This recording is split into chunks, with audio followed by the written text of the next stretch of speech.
Hi, I'm Pox. Couch guy. You're watching the Two Smart Guys show, where every week we bring you the latest in tech news and technology and hacks, mods, fun stuff. All kinds of things that change randomly. Yeah. So my latest obsession, well, not the latest. I've actually been looking into this for quite a while now, but He finally got to buy one. I finally got a 3D printer at work, so they're cheap. They're You notice how he justified that? For work. this is where I work. It's an ISP, and this is the logo. Pretty cool, huh? Yeah, because that's what he needed. He couldn't get his logo made any other way. No, not at all. Well, the key is I showed off at CES the DaVinci printer, which is a $500 3D printer, and they're shipping now, and they work. I print my 3D phone case with it, and I printed out this, and I want to just talk about some of the cheap ways that you can do 3D printing and scanning. So not only can you print stuff that other people have made, you can take any kind of a 3D model that you've made and just about any program convert it to a file that can be printed. You can also scan things and you can print them out, like what I've got right here. If you Fun watch stuff. our episode on using a Kinect and Skinect to scan in 3D, this is the result right here. This is my son, and he's printed out in 3D. One of the things that you have to be careful of, though, is overhangs. So the 3D printer, it starts printing from the top down, or from the bottom up, I guess. And it has to have something to print on. So if there's no supports, it tries to print into thin air, and then you end up with something like this. This is my son. I call him Zombie Colt because he, underneath his chin, is just falling apart. There's no definition. It's just his jaw's missing, basically. Yeah. Fortunately, though, like in the software, like for the DaVinci, it actually has an option that says add supports, and it'll automatically modify your model to have support for overhangs, and then they just brush away. So here's a little clip here. This is my son printed out with the supports, and it's weird. It looks like spaghetti or something. You just kind of brush it off with your thumb, and then you have an object that has overhangs and is able to be 3D printed. Cool. So yeah, so the key is, I guess I titled this episode 3D printing on the cheap, doing a scan and a print for under $1,000. So you can now get a Kinect for Windows, or you can even get a Kinect from an Xbox 360 used, probably really cheap now. Yeah, you can find them all over the place now. And then you can buy Skinect. Apparently there's some free open source stuff that'll work just as well. It doesn't do image maps, but since you can't print in color yet, it doesn't really matter. Can you extrapolate from a photograph? If you had, like, say you had two angles on a photograph or something like that, can you put that in a kind of... I just remember seeing depth maps put out from photographs and things like that weren't great, but they were okay. Can you do that yet? Yes, you can. Autodesk, they do 123D cache, and it's a free program. The only real limitation to it is, and you have to take a lot of pictures. You're talking like 40 pictures of an object, so you want to go all the way around it, around the top, the side, lower, and then it sends it online. This is it right here, and it goes into a queue on a server farm, and then like a few hours later, you may or may not get something back that's usable. So technically, it works. I personally, the few things I've tried haven't turned out very well. But I've seen other people's objects, and they look really good. And it's pretty cool. Somebody did this. They went into a museum, and they went to a famous statue, and they went around it, and they scanned it, and then took it home and printed it out. I was more curious about, like, historical, photographs. If you were, like, we had talked about this a little bit, where if you were someone who makes models or is trying to do a replica of something. Say, for instance, you want to do the Mount Rushmore, for instance. Let's just be generic and say Mount Rushmore. You can't exactly take lots of pictures from different angles of Mount Rushmore. No. But I've seen some programs that can do a rough, dimensional mapping based off of a different photograph. So I wasn't sure if there was anything that was decent around there. Granted, you'd have to do some polygon shifting and things like that. Yeah, there's programs that'll help you do it, but basically you sculpt it yourself. I mean, you can take a 2D object and bring it into a 3D modeling program, and you can eyeball it and kind of move things out and create depth to it, and sculpt it like it's an art form at that point. It's more of a human element. There's not really too great of automatic processes from old photographs, unless they really were taking like a lot of pictures of something.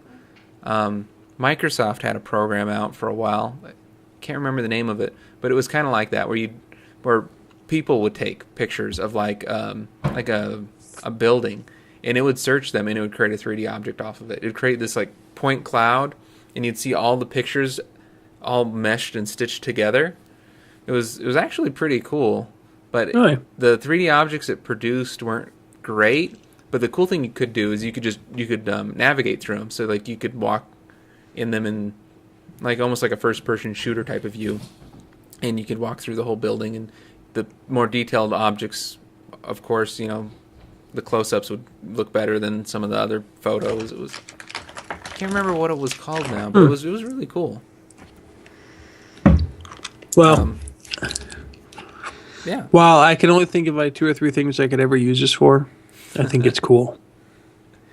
There's a lot of people are printing out like chainmail and stuff just to prove that they can make interlocking things that connect together. Unfortunately, my test did not work. You know why? Because it's a $500 3D printer? No. Oh. You print one chain, then you print the other half of a chain, then you put the first chain in the chain, and then you do it.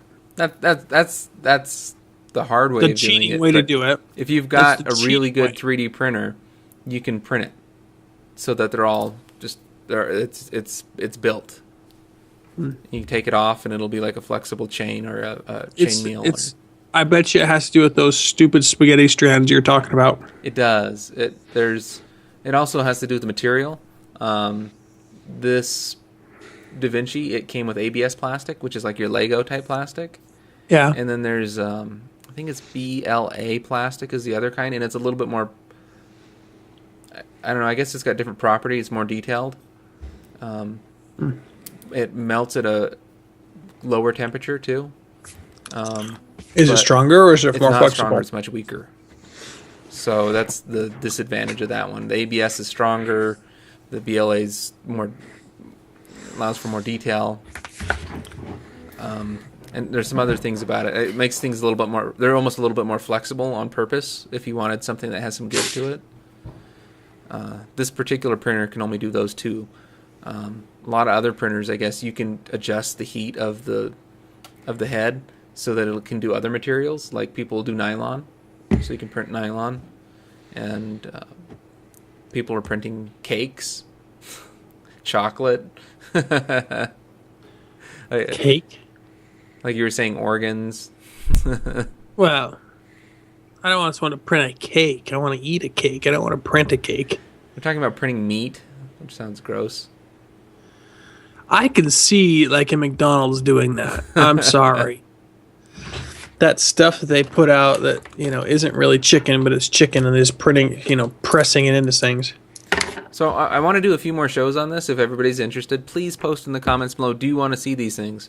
One of them is if you get a DaVinci printer, they are chipped like an ink cartridge for a printer. So it literally took like 3 days for people to figure this out, how to reset the chip, so that you could use cheaper spool of plastic Cartridge to put into it, the filament, and not have to buy their specialty filament. And it's pretty cool. It's just a little Arduino chip. I'm floating around here somewhere. And then the guy posted the printout, so you can print out the reset chip that goes onto the cartridge. So everything goes into this thing that you print out, and then you print out the feeder for the spool to put on your printer. Wow. That's a kind of ingenious way. So what you should do is print out the next... You could print out a MakerBot. Exactly. And you can. It's if you want to look at some of the cool things you can do with 3D printers, look at Thingiverse. It was done by MakerBot, but everybody's allowed to use it. That's what you should do for me. You print me out a MakerBot, and then I'll put the motor in it. Yeah, exactly. It's not that simple, but yeah. You can buy all the pieces, but you can print out all the supports. So, like, the big part of it you can print out, kind of.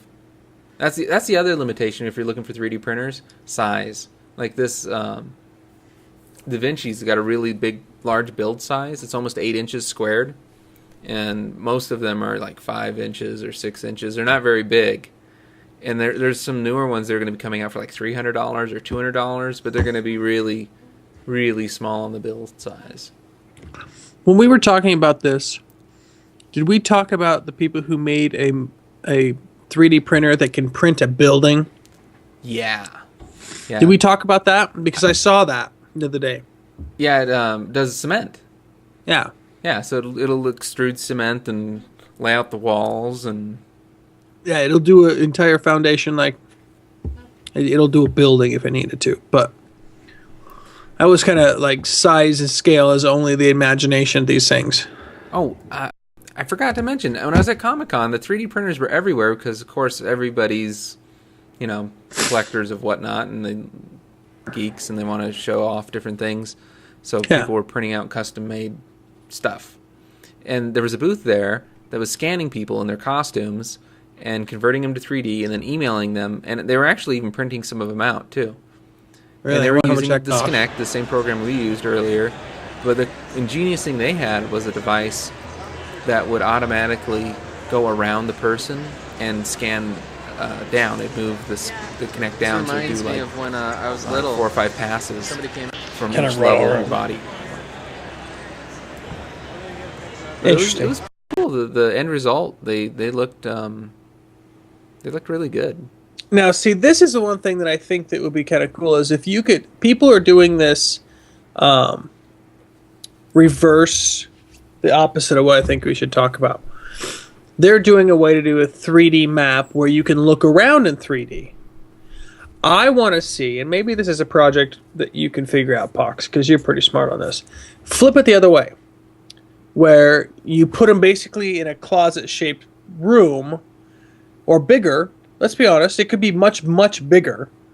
But you use GoPros around the points of the room, and that way you gain the opposite direction. Instead of looking outward in 3D, you're looking inward at that object, on a white background or something like that so that you can see what it is. And, maybe that'll work the same way instead of scanning it with your... Oh, you're basically talking like a real-time 3D video scan. Yeah, but I'm saying like using GoPros, they're possible. using GoPros to do the opposite direction, which is giving you the screen, the 3D view thing. I'm talking about the op. Yeah, I think I couldn't remember. There was an Oculus at Comic-Con, and there was this huge line for it. Remember, there was just a bunch of them around over at NAB, and nobody cared. Nobody cared. I wore one. Didn't have to wait. I wore it I got to wear it for like 5 minutes. I didn't care. Did it make you sick? There was an Oculus game. That game that we went and played around. Yeah. That was an Oculus game. No one cared. Did it make you sick? The 3D did. When I went to 3D mode. When it was on 2D mode, it didn't. Huh. I think the reason is because when I moved in 3D, or if I moved around, it didn't. It held still. Really? Like it would move to my it would move to my head like this, but it didn't like move around the room. It was a photograph. It was it was an object, and things were happening around me, so I could look around, but I couldn't move in Z space. Oh, I say you couldn't strafe or whatever. Well, I wasn't doing the game. This was another program. Yeah. Well, I see what you're saying. You could look around inside there, but you couldn't move. and I could see the three-dimensional space. But if Oh, I move my yeah. head back, Yeah. it didn't move back, so it threw my body off. That makes sense. Okay.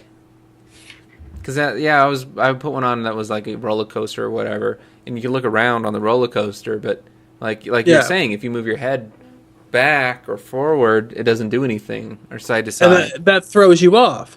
Where Yeah. you're much better at that point in 2D because we're not having that Z space shift. Maybe that's what they were talking about, the shipping version, the final version, the diamond, because they have a tracker on it.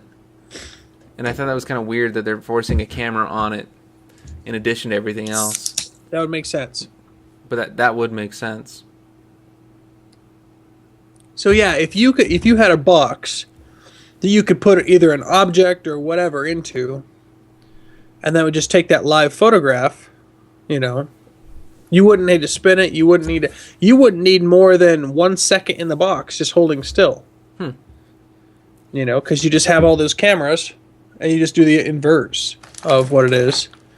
The problem I see with it is, and the reason why you do it with like a Kinect or something, is they use the stereoscopic, the two cameras to gauge depth. But that's what I'm The saying. difference. If you have the box dimensions, you know the depth already. And I think somebody was doing it with multiple Kinects. And I know they Do you do see it what for, I'm like, saying? in Lightwave for motion capture. You can have multiple Kinects. Because if you had a box, say you had a box that was 6 by 6 by 10, so you could go up 10, but you were 6 by 6, and you could put that in the equation and say, all right, from point to point here, this is the thing it sees, and from here to here is 10 feet. From here to here is 6 feet. You could put all Yeah. that in, and that way you map the dimensions of everything else. That way you could put a big dude in there, all the way down to a little girl, and you would never have to change the dimensions of what it viewed. You would just have to scale the printing. Yeah. It could be done. I see it happening. Wait, Interesting. you know what? It's already been done. Of course it has. I saw it at CES. Of course you did. They All good had ideas I have already been done. I can't remember what it was now. I think it was Canon. No, Nikon. It was Nikon. And they had a ridiculous amount of DSLRs set up on a fancy rig. So you'd get in there, one snap, psh, and it'd be an instant 3D scan with all the textures and everything. That's what they were doing. I think it make model work a lot easier.